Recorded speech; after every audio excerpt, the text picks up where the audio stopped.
Welcome to CryptoGenX. Thank you. Started off, I'm like, is that me? It's a pleasure to be here with you today. How many are excited to be here today? All right. There's a few that aren't. Those that are, please let your faces know. We're excited to be able to talk a little bit about this technology. And how many of you are a little bit just overwhelmed? This is a lot, right? There's a lot of information. So I'm going to try to make this as simple as possible. Because every time I have to pass the mom test. You see, back a few years ago, I was doing post-secondary education sales. So we were teaching people how to make money in the stock market and teaching people how to be able to make money in real estate. In 2012, I took some of that information. I bought 30 homes in a matter of 60 days using my own money. I'm like, wow, that's pretty cool. And then my mom asked, is that legal? I'm like, Mom, it's legal. And then I went to work in the solar industry. I went to work for the world's largest renewable energy development company. They're no longer around because some of the things they were developing weren't real. But they had a lot of money. And it was Sun Edison, if you remember that. I was the director that handled all of their North American inside sales. We got our teams, we were doing close to a megawatt of solar cells a week. And so my mom was asking, you're getting free energy from the sun and selling it to people?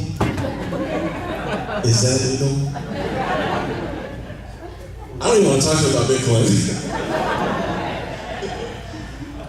But what I get excited about is that this is a technology that is not going away. And if you only knew what was happening on the institutional side, I know of institutional money that is coming in at a fury, trying to get into this market. Why? Because Rob explained earlier, and that's been talked about a number of times, there's only so much of Bitcoin. What we're going to talk about is just the technology of blockchain and what that actually does, because Bitcoin is just one public ledger. But if you have a cryptographic ledger, and you can apply other bits of information to it, then that's where it gets super interesting. So let's see if I can figure out how to do this. We say that something remarkable is happening. If you think back just a few years, and my kids ask me, we have one of our technology directors in our office, and he has an old LP player, record player. I don't know most of you know what that is, right? And he's playing that, and my son comes in, he's like, is that a CD? I'm like, no, it's not a CD. Because he's listening to YouTube and listening to Spotify, right? And he's got it everywhere, and then he sees this LP. He's like, that's dumb. It can scratch, right? I'm like, yeah, some people make good music doing that. So we see something remarkable is happening. In our lifetime, we've seen massive disruption in the entertainment space, the transportation industry, the accommodation industry. And what we've seen is that YouTube, the world's largest media provider, owns no media. Uber. How many of you got here by an Uber today? Yesterday. Yeah? The world's largest taxi company owns no taxis. Airbnb, the world's largest hotel provider, owns no hotels. There's others. Facebook, world's largest content provider. How much content do they own? All of it. So, and some people snuck into the content. They didn't like that. But if you look at this quote, this disruption. The Buckminster Fuller quote is that you never change things by fighting the existing reality. To change something, you have to build a new model that makes the existing model obsolete. Yes. We've seen that happen. The IBMs of the old days are not there. The AT&Ts, or Ma Bell as they were called, they're no longer. There's so many people that don't even have a landline phone anymore. So, this was just remarkable. And we experienced this. People in this room, we've all experienced this technology. You could take a piece of paper and stick it in this machine, and it's going to go somewhere. And then it comes across to this other machine, and it comes out, the paper, the information is printed on there. That was crazy, right? Transactions started to happen faster. You started to see that businesses were going a lot faster globally. These transactions where I remember signing mortgages online, and it says this digital signature is a representation of the actual version. You know, there were all those things that we were faxing things through. What happened is that through these technologies, it was turning it into ones and zeros, sending it through the air, and then putting it back on that piece of paper. Not the same piece of paper, but the information was all there. The cellular phone technology, digital phones, they finally figured it out that they could take an analog voice, turn it into ones and zeros, send it through the air, and another one can come across somewhere else in the world, in China, and it translates that voice back into something we understand. Voice over IP. You guys heard of that? Yes. Everyone knows what that is, right? All the same type of thing. What's the next biggest disruption? We feel some power and energy. Here you have a century-old technology that needs a massive upgrade. Energy is trapped in wired grids. With the phone lines, they got creative. They said, okay, we can take a cable from California, we run it all the way over here in Hawaii, we'll have phone. You can't really do that with power. You can send it a long ways, but it starts to lose its efficiency. It's expensive to distribute. There's centralized control. We have Native American friends that they have access to large resources, water, power. Utility company says, we don't want it. Solar companies are now making a huge push, and energy is getting pushed into the grid where energy companies in certain states are saying, we're cutting you out. We're going to charge a tariff for you to be connected. There's an interconnection fee. So free energy from the sun now became a fee for being able to play with that. We feel it's time to think outside the grid. Introducing green. The old centralized model is where you have a power company that makes the decisions, that sends through wired lines to your home electricity. On the outside of your home, you have what? Meter. The meter spins around a lot, sometimes in summer. And it's measuring a kilowatt hour. That's how they're measuring the volume of electricity that you're getting. So if it were that I have a neighbor that had solar, and I could knock on his door and say, hey, you got free energy from the sun. Can you help me out? I mean, other than putting an extension cord in his house, there's no way for me to get the value of that energy because the solar or the energy company says, we'll take that from you and we will give you 2.5 cents. And then we'll sell it to Dave for 8 cents. And if you use a lot of power, we'll sell it for 15 cents. If you use a whole lot of power, we'll sell it for 21 cents. You guys heard of this before? When I moved with the team to GreenX Energy, they were doing a deregulated energy where you have supply, generation on one side of the bill, and then you've got transmission on the other side. And if you're familiar with that, then you're paying for the two sides of the bill, but they were buying energy in huge blocks. Now, if we buy a lot of energy, we could sell it. Rather than you getting spikes of these different energy usage, they'll just take the power connected to your home. So it was getting creative when deregulated energy. Every state's not deregulated. Plus, who controls it still? Ideally, you would have homes that have the lowest access to power that can share, distribute the energy somehow. So, we talk about solar power, AC current comes into the home. On the outside, you've got this meter. We're saying that on the inside of the home, or in a remote located facility that has low cost power, like a fax machine, that this box has a digital meter. And it spins around a digital representation of that power. We call that GreenX. We've invented the term BC energy. Now BC is not like, BC. It's block current. So block current is a representation, it's digital energy.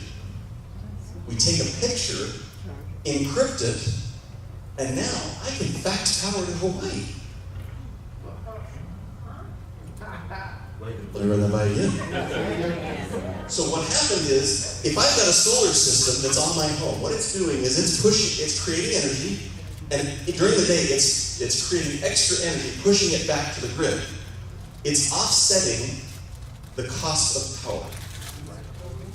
Blockchain allowed us to put a device, like you've seen, on the inside of the home. Or let's say that the cost of power is too high there.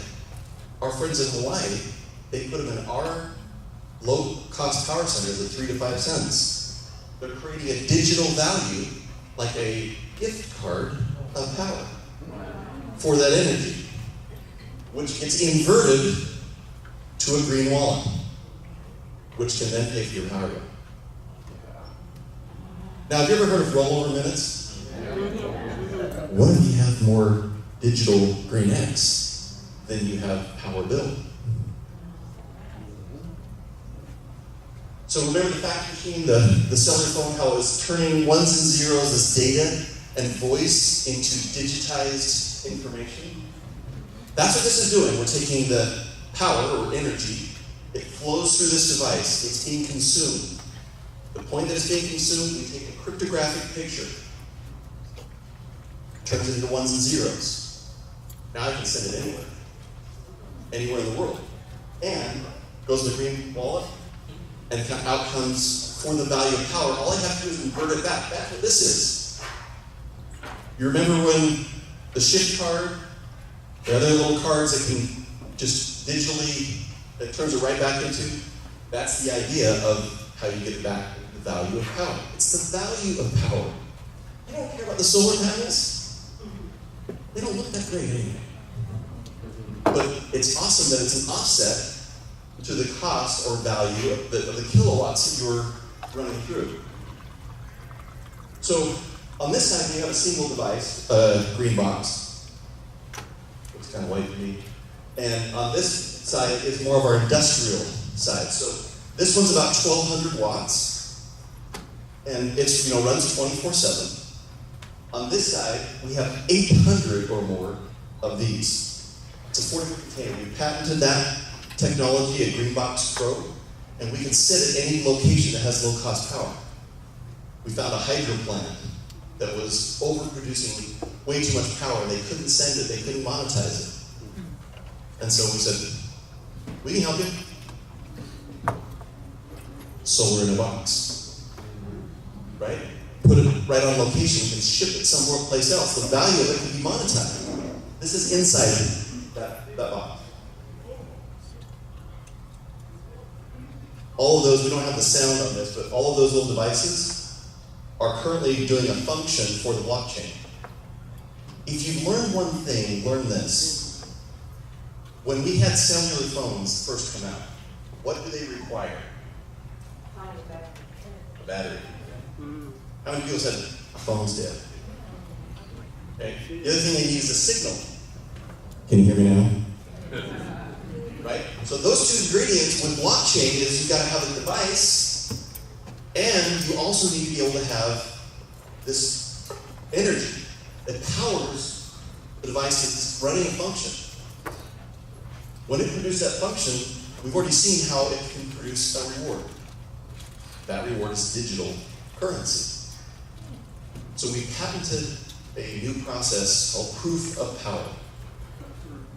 Proof of power is basically digitized energy. What that will allow for is Green becomes the first company to take electricity and invert it to digital electricity. Remember our little timeline here? Facebook. world's largest content provider, Airbnb. Bitcoin came out, world's largest, or one of the world's largest cryptocurrencies, digital currencies, has no physical currency. Green becomes the world's first power company that produces no power. Right? If you had a little bit of a stream in the back of your yard, and you're able to put a little hydro mill on that, and you could pull energy from it, you'd be saying, give says a little stream all day, right? Let that thing produce. You have current that's running through your home right now. It's coming through and it's not giving you, how much money is your energy giving you? That's not the answer you'll hear in a couple years. Who wouldn't trade $50 worth of electricity cost? About 1,200 watts. Most areas can be about $50 of cost of energy for a reward that could be close to 100. So with the extra rollover power credits, you could make part of your house payment. Go to dinner, go to wherever you like to, vacation. You're not limited because who controls that digital wallet? Not a power company. You don't even have to ask them permission to see if you can pay. When I go to a restaurant and I pull out my card that's tied to my digital wallet for Bitcoin, I always ask them, do you take Bitcoin? They're like, I don't think so. I said, let's just see. They run it through. Bing! Well, I guess you do. Right? It changed, inverted that digital currency to something that I can use. So there's a lot of things you can do, but it's not limited. So what happens when there are no more power bills? Life is good. Life is good. Money. You've already heard that power is money. Money is power. It goes both ways. We feel there's a threefold mission. When this came about and our team got together and all of the ideas and technology, we filed now 40 patents around this technology. We felt that there's a responsibility, not a technology here. Our responsibility is to help people to save, help people to share, and help people to give. With this kind of technology, we can spread massive amounts of good. We can bring hope to the hopeless, power to the powerless. Rob talked about how many people aren't bankable. There's two-thirds of the Earth's population is unbankable. They don't have bank accounts. Many people don't have power, more than those that are unbankable. Just by show of hands, how many people have power, energy? Living at home that has lights on? Security, you got a couple people I'm worried about. Everyone does.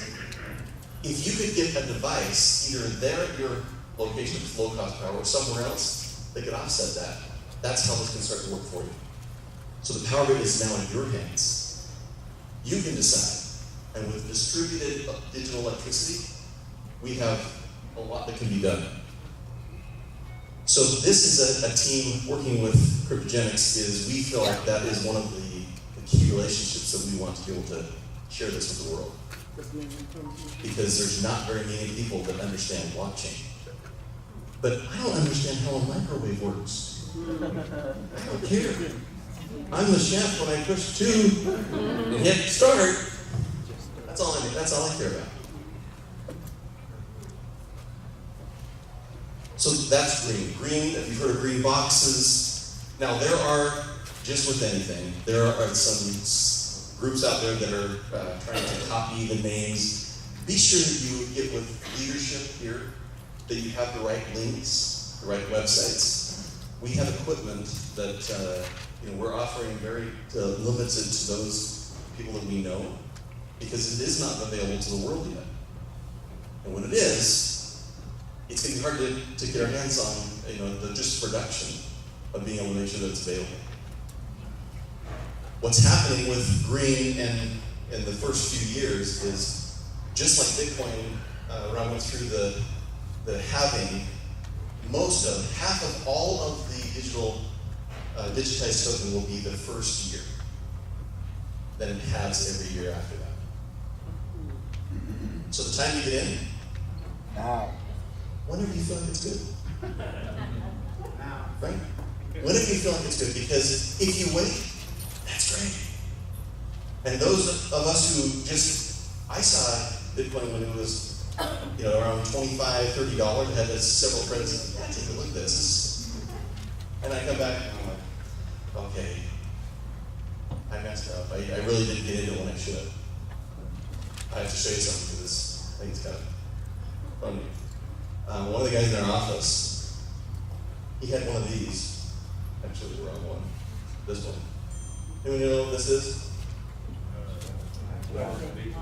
Yeah, so he was mining Bitcoin when it was 50 cents.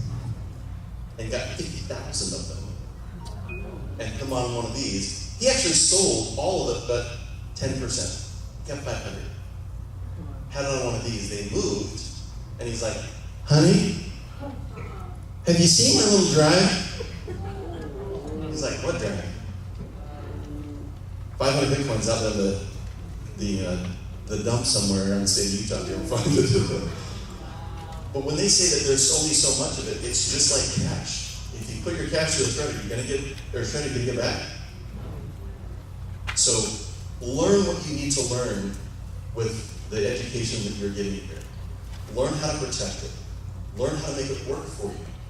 Learn some of the things that are being the regulatory environment says it's property, it's a security, it's a commodity. We want you to be able to learn from it and make it work for you. How many like the idea of being able to get the value of digitized electricity? Yeah. I appreciate that. I know there's going to be more questions. I'll actually take a couple questions because, please. Yeah, how are you going to compete with Tesla? I'm a retired electrician. I live in 134 Chicago. Yeah. One of the things that we had to compete with is Tesla is eliminating the need to have outlets in the home to power your appliances up because the Earth, and since the Earth rotates the magnetism of the Earth, they've invented a way to not have to bring power even into the homes. And when you drive your car is going to be powered without the need of batteries or electricity. Right. So how are you going to do that? Good question. So what happens if there's a technology that makes it so there's less of a requirement on the cost of power? That's awesome. Because GreenX, remember, is not tied to only being used for power. That means I can go on more vacations. All it is just using the value of power anywhere. So we're actually talking to certain technologies right now that have alternative energy sources that are similar to what you're discussing, of being able to create power out of virtually, I'm not going to say nothing, but it's very, very, very, very low cost. But they just can't digitize the value of it. So that's great. I love that, because then my power bill will be lower, don't have a meter requirement, and now I can be able to still monetize the value of it. You showed a picture of a house. What if that was a picture of a car? Could be. So the requirement for these devices to work is they have to be connected 24/7. So they're always doing the work. And they have to have a constant stream of power and connection to the internet. So it's possible to do. Several years back, they came up with a Bitcoin miner light bulb. That's great. And they have a heater, and they have all different types of devices that are doing these different purposes. That's okay. We're okay with that. But the power or the computing power that they have, they're not that big. But yeah, the car can do it. That's a great application. 2 more questions, and we'll be good. Steve? I think we got panel going later. Okay. Yeah, a couple more questions? Yeah, just a quick question. I'm understanding with your presentation that is the only option of getting involved in this is going on the crypto side to purchase or go through the box you were saying. Can this be bought off the grid? If you want, is it a Great question. or whatever? I love that question. Let me tell you.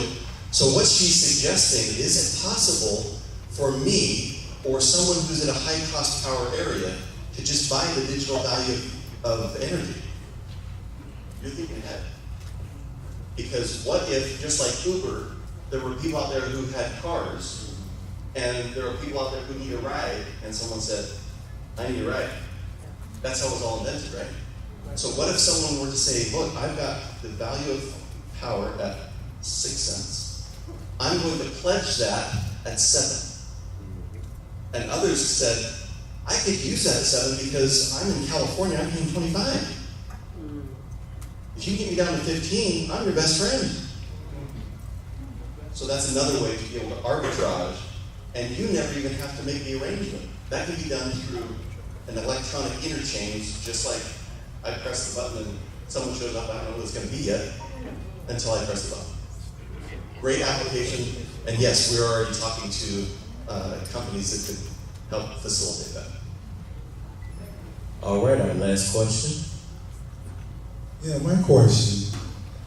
Before December, everybody was Bitcoin crazy.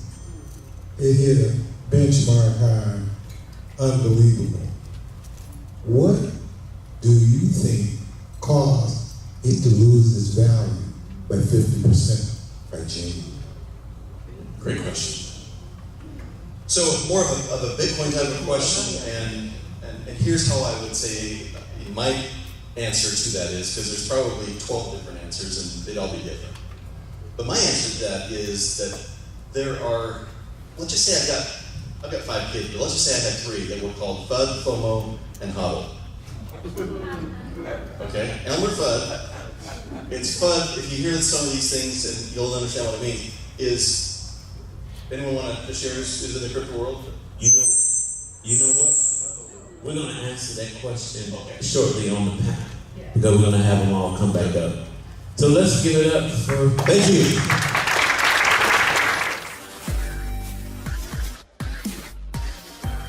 Crypto GreenX.